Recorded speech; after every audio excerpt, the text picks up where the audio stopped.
Bahasan kita untuk Kementerian Pelancongan Seni dan Budaya. Saya ingin menjemput sekarang Yang Berhormat Menteri untuk menjawab 20 minit Yang Berhormat. Terima kasih Tuan Pengerusi. Bismillahirrahmanirrahim. Assalamualaikum warahmatullahi taala wabarakatuh. Dan salam keluarga Malaysia. Tan Sri Pengerusi, saya ingin merakamkan setinggi-tinggi penghargaan kepada dan ucapan terima kasih kepada ahli-ahli yang berhormat yang mengambil bahagian bagi sesi perbahasan bajet 2022 peringkat jawatan kuasa untuk Kementerian Pelancongan Seni dan Budaya MOTEK pada hari ini. Dan terima kasih juga saya ucapkan kepada seramai 20 orang ahli-ahli yang berhormat yang telah mengajukan pertanyaan serta memberikan cadangan dan pandangan kepada perkara-perkara di bawah tanggungjawab MOTEK sebentar tadi. InsyaAllah saya akan beri maklum balas dalam masa yang ditetapkan oleh Tuan Pengerusi. Sekiranya ada yang ditanya, ada pertanyaan yang dibangkitkan oleh Yang Berhormat tidak sempat dijawab dalam ruang ini, saya akan dengan izin Tuan Pengerusi akan memberikan maklum balas tersebut kepada ahli-ahli Yang Berhormat yang berkenaan secara bertulis. Ada beberapa ahli Yang Berhormat bertanya soalan mengikut butiran yang sama. Misalnya di sini saya nampak ahli-ahli Yang Berhormat YB Jerai, YB Tebrau, YB Kalabakan, YB Sibuti, YB Petaling Jaya, YB Jelun, happy birthday YB Jelun ya. Yang Berhormat Kota Melaka, YB Sendakan telah menyentuh mengenai perkara yang sama, iaitu pelan pemulihan pelancongan. Jadi saya mulakan dengan YB Jerai dahulu. Tuan Tan Sri Pengerusi, YB Jerai telah menyentuh butiran B31, butiran mengenai pelan pemulihan pelancongan. Inap Desa ataupun lebih dikenali sebagai homestay merupakan salah satu daripada produk pelancongan desa yang terdapat di Malaysia yang turut mendapat perhatian pelancong antarabangsa. Jadi sejak kebelakangan ini segmen pelancongan tersebut menjadi amat berpotensi dan menyumbang kepada pembangunan sosioekonomi terutamanya bagi masyarakat luar bandar, terutama sekali masa COVID ni Yang Berhormat Tan Sri Pengerusi, kerana ramai orang pergi melancong dalam negara. Sebab itu banyak isu-isu dibangkitkan lebih kepada domestic tourism dengan izin. Kementerian ini telah mewujudkan insentif bagi membantu penggiat industri pelancongan yang akan memulakan semula perniagaan mereka pasca pandemik COVID-19. Insentif yang ditawarkan tersebut adalah skim infrastruktur pelancongan SIP di bawah Bank Pembangunan Malaysia Berhad. Tabung khas pelancongan TKP yang ditawarkan oleh SME Bank dan perniagaan pelancongan penjana serta insentif galakan cukai. Seterusnya, kementerian juga memberikan bantuan kepada untuk menaik taraf kemudahan guna sama infrastruktur asas di perkampungan homestay yang berdaftar untuk keselesaan dan kepuasan para pelancong yang menginap di homestay dengan kerjasama agensi kerajaan di bawah kerajaan negeri serta di peringkat persekutuan. Kita bekerjasama dengan agensi-agensi di kerajaan negeri juga Yang Berhormat Tan Sri. Seterusnya, mengenai tulisan Jawi daripada Yang Berhormat Jerai juga. Terima kasih kepada Yang Berhormat Jerai yang membangkitkan berkaitan tulisan Jawi di bawah butiran 040500. Sebagaimana Yang Berhormat sedia maklum bahawa tulisan Jawi telah diwartakan sebagai warisan kebangsaan di bawah Akta Warisan Kebangsaan 2005 pada 12 November 2009 bagi memastikan ianya sentiasa dipelihara dan dilindungi dengan sewajarnya sebagai khazanah warisan negara. Selain beberapa dokumen seperti yang Yang Berhormat nyatakan tadi telah mendapat pengiktirafan UNESCO di bawah kategori Memory of the World MOW dengan izin ya. Sememangnya Jabatan Warisan Negara sentiasa memberikan perhatian terhadap usaha pengembangan dan pelestarian tulisan Jawi di bawah butiran 040500 pada 2022 tahun 2022. Jabatan Warisan Negara telah memohon sejumlah peruntukan bagi pelaksanaan program pengembangan tulisan Jawi iaitu di bawah kempen Kenali sayangi dan lestarikan warisan kita. Motek menyambut baik cadangan YB Jerai agar lebih banyak usaha-usaha berkaitan tulisan Jawi diberi perhatian seperti tanda jalan dan billboard. Namun perkara ini perlu dibincangkan dengan pihak-pihak berkuasa yang terlibat, termasuklah pihak berkuasa tempatan ya, dan kementerian ataupun jabatan terlibat yang sememangnya ada peraturan-peraturan berkaitan perkara ini. Seterusnya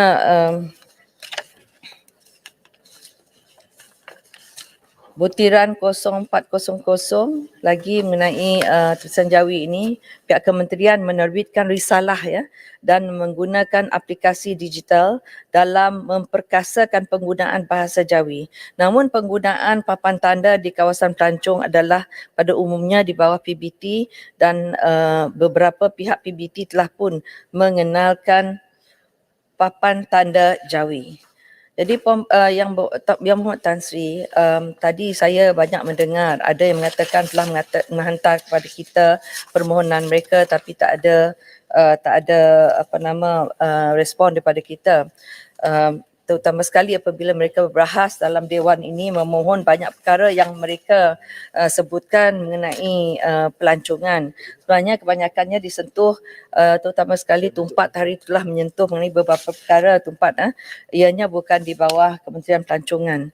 Saya teruskan lagi dengan apa yang telah dipohon oleh Jerai sini. Di Jerai terdapat beberapa buah perpustakaan desa yang berfungsi sebagai pemangkin pengetahuan di antara hidup masyarakat luar bandar. Terdapat 5 buah perpustakaan desa. Pertama di Kampung Sungai Limau Dalam, Mukim Sungai Daun, Yan Kedah. Kedua, Kampung Sungai Udang di Dewan Kampung Kedah, Sungai Udang, Yan Kedah. Ketiga, Kampung Pauh Dewan Orang Ramai, Kampung Pauh, Yan Kedah. Keempat, Kampung Pusukan Desa Kampung Teroy, Bukit di alamat Dewan Orang Ramai, Kampung Teroy, Bukit Buar, Cempedak, Kedah, Darul Aman. Dan kelima, Kampung Berjaya, Jenyang Gurun. Kriteria pemilihannya yang ditanya tadi adalah seperti berikut. Pertama, tapak perlu digazetkan untuk kegunaan perpustakaan. Kedua, terletak di kawasan bebas bencana seperti banjir, tanah runtuh dan tapak pelupusan sampah. Ketiga, lokasi perpustakaan desa tidak terpencil dan mudah dikunjungi oleh orang ramai. Keempat, jarak melebihi 5 km daripada perpustakaan sedia ada. Dan kelima, tapak atau bangunan perlu mempunyai keluasan melebihi 1,000 kps. Tiada peruntukan khas disediakan untuk menaik taraf perpustakaan desa dan peruntukan tambahan untuk menambah bilangan komputer dan internet di setiap perpustakaan desa. Walau bagaimanapun pada tahun 2021, Perpustakaan Negara Malaysia telah menyediakan peruntukan sebanyak 1.48 juta ringgit bagi tujuan langganan internet bagi menyokong cara baru pembelajaran yang dilaksanakan akibat pandemik COVID-19. Penyediaan peruntukan ini adalah bagi menyediakan kemudahan Wi-Fi di semua 507 perpustakaan desa seluruh negara. Kita akan meneruskan lagi langganan internet ni bagi tahun 2022 agar masyarakat dapat mengakses maklumat digital yang semakin mendapat tempat di hati masyarakat. Saya terus kepada satu lagi isu sini ialah daripada Kota Kinabalu, MM2H. Sejak Oktober 2021, MM2H adalah di bawah bidang kuasa Kementerian Dalam Negeri. Walau bagaimanapun, Motek akan melakukan promosi. Kita akan teruskan tanggungjawab kita untuk mempromosikan MM2H melalui pejabat-pejabat tourism Malaysia di luar negeri bagi memastikan program ini terus dilaksanakan dengan jayanya. Kota Kinabalu juga menanya mengenai peruntukan. Peruntukan akan diselaras antara Motek dan KDN selepas pemindahan fungsi MM2H ini dan juga termasuk penjawatan selesai. Ini kerana MM2H telah pun dipindahkan ke KDN seperti yang saya telah maklumkan tadi. Saya teruskan lagi, ada soalan tadi mengenai MySEP. Saya rasa ada dua, Balik Pulau dengan Kalabakan. bertanya mengenai MySEP ini. Untuk makluman Tan Sri yang Tan Sri Pengurusi Tuan Pengurusi, saya juga telah menerima banyak pertanyaan daripada YB yang juga para penggiat industri MICE ini. Saya juga telah meminta agar ketua setiausaha kami dari MOTEC untuk berunding dengan Kementerian MOF supaya mengkaji semula perkara ini. Suntikan dana MOF adalah sangat diperlukan. Tadi kita mengatakan kosong kan. Jadi dalam konteks ini saya bersetuju dengan cadangan Yang Berhormat agar MySEP ini ataupun Malaysia Exhibition and Convention Bureau diberikan peruntukan belanja mengurus yang mencukupi untuk tujuan pengoperasian. Selain itu juga MySEP perlu diberi peruntukan belanja pembangunan untuk terus melaksana dan menjalankan aktiviti-aktiviti promosi dan pemasaran serta proses pembidaan untuk membawa masuk acara-acara perniagaan atau lebih dikenali sebagai MICE. Kita telah maklumkan di sini tadi ada Balik Pulau kali menyentuh mengenai 165 yang kita bida untuk tahun 2021 sehingga 2030 dan kita menang bida tersebut. Jadi maka dengan itu kita memang memerlukan peruntukan ya. Ini bagi memastikan industri MICE ini terus berkembang seiring dengan strategi kerajaan di bawah RMK ke-12. Dasar Pelancongan Negara 2020 ke 2030 dan Business Events Strategic Marketing Planning 2021 to 2030 dengan izin yang telah dirancang bagi memulih, merancangkan dan menjamin kelestarian industri pelancongan dan sosioekonomi negara. Tadi juga disentuh mengenai gaji CEO ya oleh Yang Berhormat Balik Pulau. Saya juga telah dimaklumkan bahawa peruntukan yang diberi kepada MySEP adalah saya minta maaf ya, terlalu banyak di sini. Terus kepada berkaitan dengan gaji CEO MySEP, ia berdasarkan kepada amount yang diluluskan oleh kerajaan. Ini selaras dengan garis panduan yang telah ditetapkan oleh JPA untuk pegawai yang dipinjamkan ke company limited by guarantee milik kerajaan yang izin ya. Khususnya lagi Balik Pulau. Mohon penjelasan Menteri tentang 105 juta simpanan tetap dalam Ini MySEP. siapa, Balik Pulau ke? Ya. Balik Pulau, boleh bagi saya jawab dulu sebab saya takut tadi tak cukup masa. Kalau ada cukup masa saya saya jawab. Kalau tak saya bagi soal jawab tulis ya. Sebab banyak lagi yang ada di sini perlu dijawab. Tadi Yang Berhormat Balik Pulau juga menyentuh mengenai dasar pelancongan negara ya. 030100 dan juga mengenai zon pelaburan khas pelancongan iaitu Special Tourism Investment Zones dengan izin. Jadi kerajaan bercadang untuk mewujudkan zon pelaburan untuk projek pelancongan atau Special Tourism Investment Zones STIZ bertujuan untuk meningkatkan kerjasama awam swasta serta menarik lebih ramai pelabur tempatan dan antarabangsa khususnya dalam bidang teknologi digital sektor pelancongan. Bagi tujuan ini, sebuah jawatan kuasa kecil pelaburan pelancongan telah diwujudkan di bawah DPN bertujuan untuk mengenal pasti zon-zon pelancongan yang berpotensi untuk dibangunkan menerusi kerjasama bersama kementerian ataupun agensi berkaitan seperti MITI, MIDA serta pihak berkuasa pelaksanaan koridor di seluruh negara.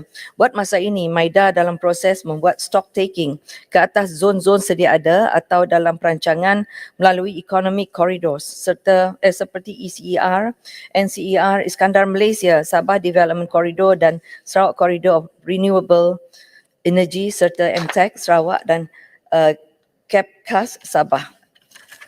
Untuk makluman juga ingin saya tambahkan ini secara tidak rasmi kami telah berbincang supaya kita pada tahun hadapan terutama sekali kepada Balik Pulau yang bertanya, insya-Allah kita akan menganjurkan. Tadi ada juga yang minta supaya kita mengadakan engagement dengan izin engagement dengan industry players, tapi kita bukan saja nak mengadakan engagement dengan industry players, malah investors juga dan juga stakeholders daripada kerajaan negeri supaya kita dapat berbincang mengenai merancangkan mengenai Special Investment Tourism Zone ini supaya kita dapat mengadakan cara the way forward yang baru, Yang Hormat ya. Terima kasih. Seterusnya iaitu bantuan geran-geran yang disediakan bagi industri pelancongan. Ini juga dari balik pulau. Di antara insentif dan bantuan yang diberikan oleh Kementerian Pelancongan Seni dan Budaya ialah geran sepadan pelancongan seni dan budaya. Saya rasa Yang Hormat tahu ini iaitu GSPSR. Di mana merupakan satu bentuk insentif yang mengguna pakai konsep matching grant dengan izin untuk membantu penganjur-penganjur acara atau program yang menganjur acara atau program mereka di Malaysia. Selain itu, pemberian dana galakan melancong Malaysia ataupun gamelan dengan izin untuk kempen promosi dan pemasaran sektor pelancongan dalam dan luar negara bagi meningkatkan jumlah ketibaan pelancong ke Malaysia sekaligus merancakkan kembali sektor pelancongan domestik. Cadangan kepada MOTEC untuk mengadakan libat urus bersama industri itu sudah kita sudah lakukan, tapi kita akan perhebatkan lagi pada tahun hadapan.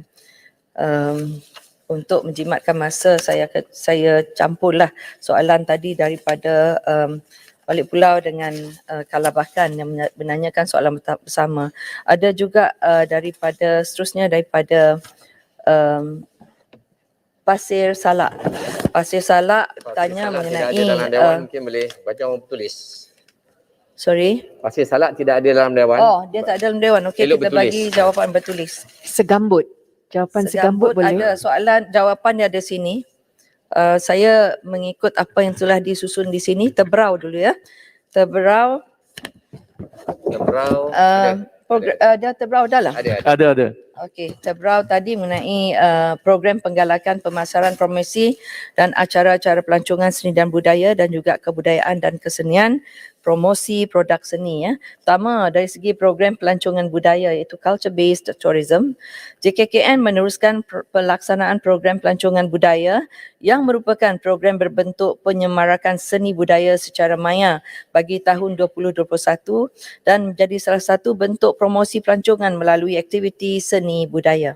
Antara pengisian program yang dilaksanakan dengan kerjasama dan penglibatan pelbagai pihak serta NGO seni budaya ini adalah seperti demonstrasi, pameran, jualan, bengkel, lantihan, masterclass, pertandingan pencungkilan bakat, aktiviti kesenian, kebudayaan dan sukan rakyat. Program disiarkan melalui platform JKKN TV, Facebook dan Cloud Theatres dengan izin. Seterusnya iaitu pemetaan budaya. Pemetaan budaya iaitu sebuah pangkalan data seni, budaya, warisan dan pelancongan yang komprehensif serta diperluaskan untuk kegunaan masyarakat khususnya generasi muda dan pelancong. Pemetaan budaya merupakan mega data seni budaya. Warisan merangkumi tarian, muzik, teater tradisional, adat resam, makanan tradisional, busana tradisional, permainan tradisional, prasana seni persembahan dan direktori NGO. Pada tahun 2021, JKKN dalam berusaha menambah tiga lagi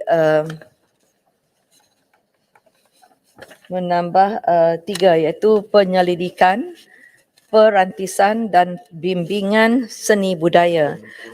Untuk makluman YB Tebrau, saya akan buat teliti detail jawapan untuk semua ini sebab panjang juga jawapannya. Okey, terima kasih. Boleh bagi jawapan tertulis lah. Boleh. Ya. Sebenarnya banyak untuk YB Tebrau. Mengenai peranan dan tanggungjawab muzium.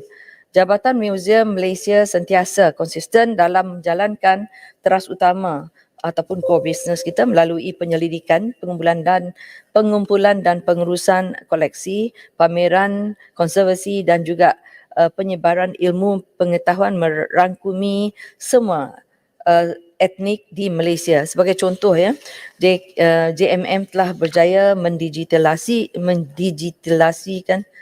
digitalize dengan izin inventory melalui sistem museum Muse Core atau I will put in writing properly for you dengan izin lebih 30,000 koleksi. Selain itu di tahun 2021 menerbitkan 23 terbitan merangkumi bidang sejarah, budaya dan alam semula termasuk dalam Federal Museum Journal JMM telah mengadakan 132 program di tahun 2021 dan merancang 137 program di tahun 2022. Boleh bagi saya tambah lagi masa? Berapa minit? 5 minit? 5 minit, tapi banyaklah. Yang lain tak ada, kita Yang boleh buat lain bertulis. saya bagi jawapan bertulis lah. Okey. Baik, saya bagi 5 minit lagi. Lepas tu jawapan bertulis. Okey, tadi saya carilah segambut punya, tak tahu mana lagi. Banyak dia segambut, banyak dia di sini. Okey. Sorry lah, I have to be very selective dengan izin.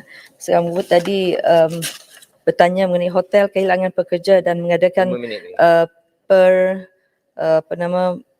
to work together with KDN dan juga KSM untuk mengatasi masalah sumber manusia. Dengan izin saya campur dalam bahasa Inggeris. We have written answer for you, but anyway personally saya nak nyatakan di sini segambut.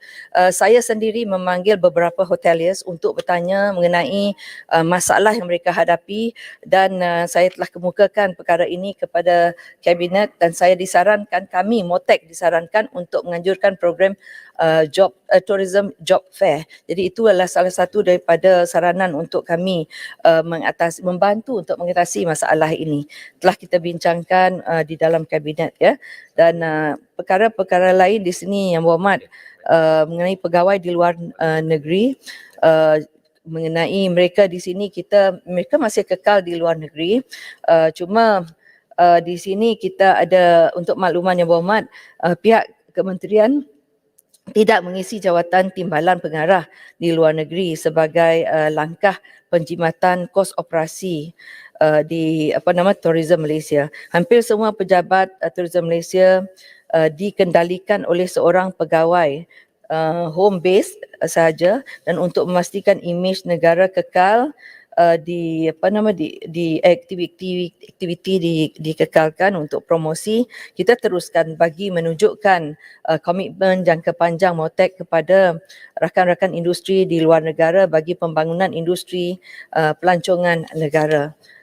Menteri, boleh saya tanya, tetapi bajet belanjawan 152 juta untuk golongan ini agak tinggi kan? Kalau home base dan tak ada penurunan? Yang berhormat, kalau yang berhormat nak tahu terperinci apa yang dalam bajet tu, nanti kita bagi. Okey? Menteri, satu lagi mengenai job fair tadi Menteri. Kalau job fair, saya rasa pekerja tak akan balik kerana kalau tak ada insentif untuk bantu mereka, mereka tahu kalau lockdown sekali lagi, mereka akan hilang kerja sekali lagi. Jadi, this sektor perlukan banyak bantuan kewangan daripada kerajaan.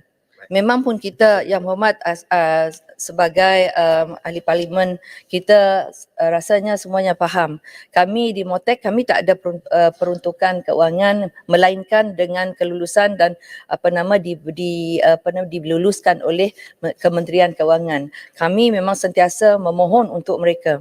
Jadi dari segi peruntukan untuk mereka yang terkesan ini, melalui hotel kita ada wage subsidy, itu melalui human resource, Kementerian Human Resource yang izin, dan yang lain tu yang one off selalu mereka yang di bawah B40 ke, mereka yang tidak ada pekerjaan, memang kita ada bantuan untuk mereka, tetapi tertakluk kepada kelulusan daripada Kementerian Kewangan, dan kita sentiasa memohon kalau sekiranya berlaku lagi perkara itu, tapi kita doalah ianya tidak akan berlaku, yang berhormat. Biarlah kita berdoa agar sektor pelancongan ini dapat terus.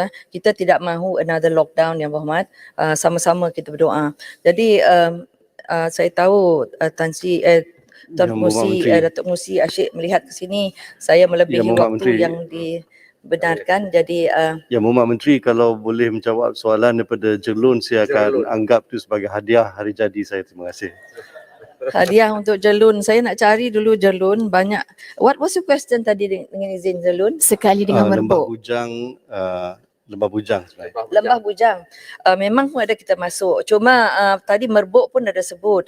Sebenarnya peruntukan untuk Lembah Bujang tu nanti kita pun memohon untuk makluman Jerlun dan juga Merbuk. Jangan kata Lembah Bujang, Batang Sadung pun tidak ada peruntukan. Ini menteri sendiri pun tak diberi. Jadi kita akan bincangkan lanjut. Tapi ada dimasukkan dalam peruntukan bajet ini mengenai Lembah Bujang. Mungkin ianya ada untuk kegunaan tertentu saja, tidaklah mencukupi di mana yang diminta oleh Jelun. Bukan Jelun saja, kami pun nak, sebab kita nakkan projek yang kita rancangkan untuk Lembah Bujang ini menjadi kenyataan, ya Muhammad. Kita nakkan galeri, banyak yang kita nak lakukan di Lembah Bujang. Your wishes are also our wish. So biarlah kita sama-sama terus memperjuangkan untuk Lembah Bujang ini, ya Muhammad. You keep asking, we will also keep asking dengan izin, kerana bagi kita ini memang masih tidak mencukupi, ya. Jadi maaf kalau tak dapat menjawab untuk semua.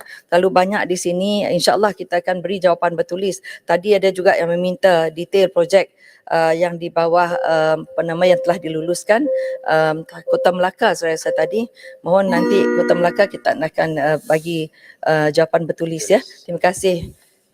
Terima kasih Yang Berhormat Menteri Pelancongan Seni dan Budaya. Yang berhormat, masalah ialah bahawa wang sejumlah 1,695,500 untuk kepala B31 anggaran perbelanjaan mengurus 2022 jadi sebahagian daripada jadual hendaklah disetujukan. Ahli ini bersetuju kata bersetuju, yang tidak bersetuju kata tidak. Lebih suara bersetuju, kepala B31 jadi sebahagian daripada jadual. Masalah ialah bahawa perbelanjaan di bawah kepala P31 anggaran perbelanjaan pembangunan 2022 hendaklah diluluskan. Ahli yang bersetuju kata bersetuju. Yang tidak bersetuju kata tidak. Lebih suara bersetuju, perbelanjaan di bawah kepala P31 jadi sebahagian daripada anggaran perbelanjaan. Kementerian Perdagangan dan Dalam Negeri dan High Level Pengguna, Kepala Bekalan B25 dan Kepala Pembangunan P25 di bawah Kementerian Perdagangan Dalam Negeri dan High Level Pengguna terbuka untuk dibahas. Yang berhormat, saya ada menerima seramai 19 ahli yang berhormat untuk berbahas. Saya sebutkan senarainya.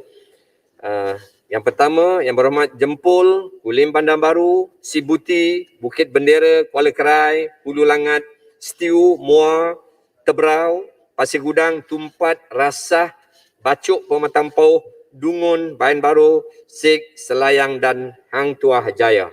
Saya memulakan dengan menjemput Yang Berhormat Jempol. 5 minit.